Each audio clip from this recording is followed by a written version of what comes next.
आज आपण इयत्ता 4थीचा विषय गणिताचा 10वा पाठ अपूर्णांक हा पाठ पाहणार आहोत.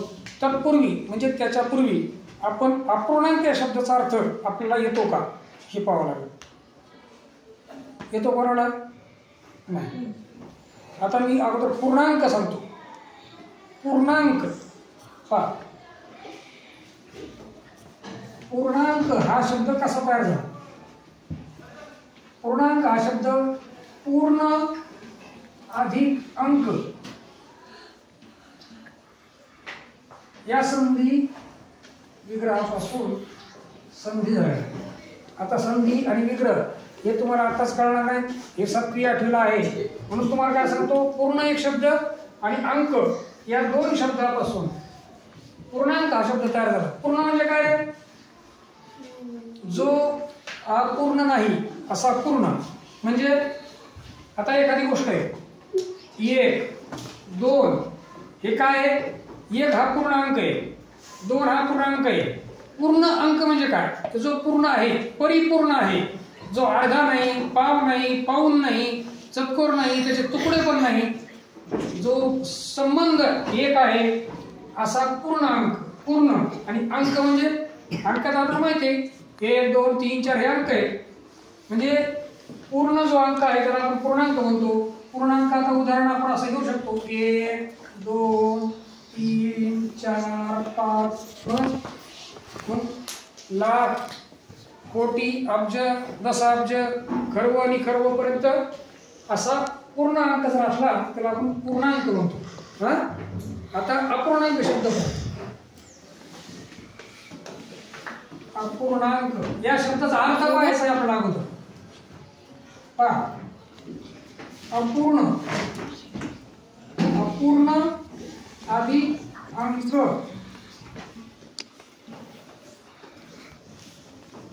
अपूर्ण म्हणजे पूर्ण नसलेला. आता पूर्ण कोणते? हे अंक. पूर्ण नसलेला म्हणजे काय मग बाबा? जो अंक पूर्ण नाही.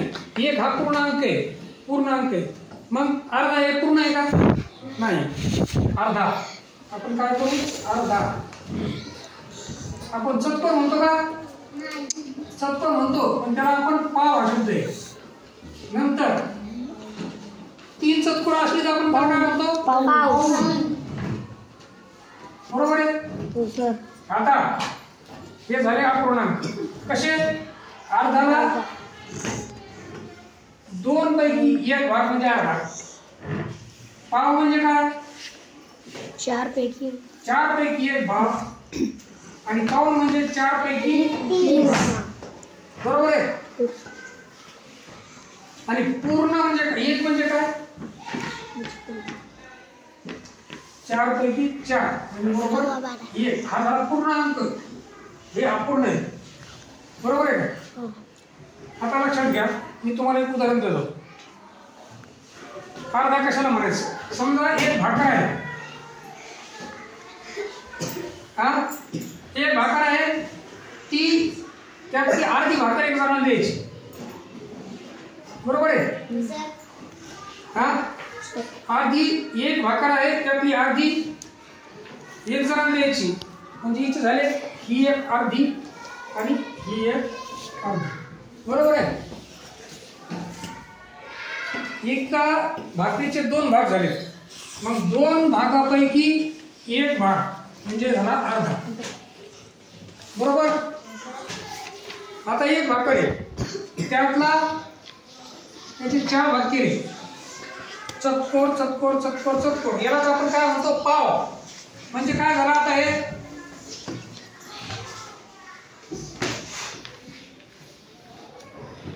एका भाकरीचे आपण किती तुकडे केले? 4 तुकडे केले. आणि त्यातला हा 1 भाग आपण एखाद्याला वाढला. म्हणजे 4 भागापैकी 1 भाग म्हणजे चतकोर. त्यालाच आपण गणिती भाषेत म्हणतो पाव. कळलं का? हा अर्धा झाला, हा पाव झाला. म्हणजे एका वस्तूच्या 2 भागापैकी 1 भाग.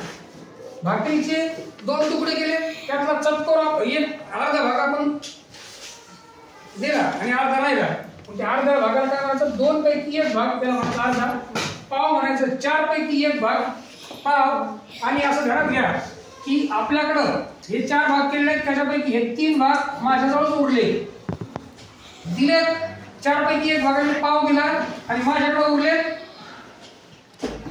4 पैकी 3 भाग, याला म्हणायचं पाऊण. अर्धा, पाव, पाऊण. आता मी तुम्हाला पुन्हा सांगतो कोणती गोष्ट,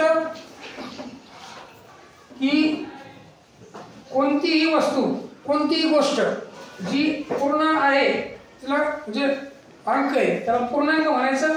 आणि अर्धा, पाव, पाऊण, सव्वा, दीड, पावणे या शब्दाला आपण काय समजतो, अपूर्णांक समजतो. आता एक ध्यानात घ्या, एक भाकरी पूर्ण आहे आणि पुन्हा आपण काय केलं की त्याला एक भाकरीसोबत 1 अधिक अर्धी म्हणजे 1.5 भाकर त्यानं खाल्ली, याला आपण म्हणतो दीड.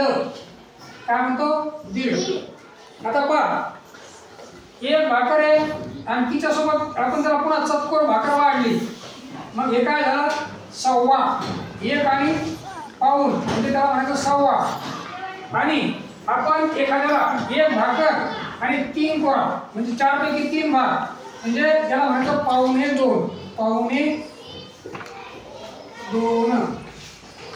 हे सगळ्या ज्या संख्या आहेत अर्धा, पाव, पाऊण, दीड, सव्वा, पावणे 2 हे सगळे काय अपूर्णांक आहेत. उद्या आपण पुढील उदाहरण पाहू. जय हिंद.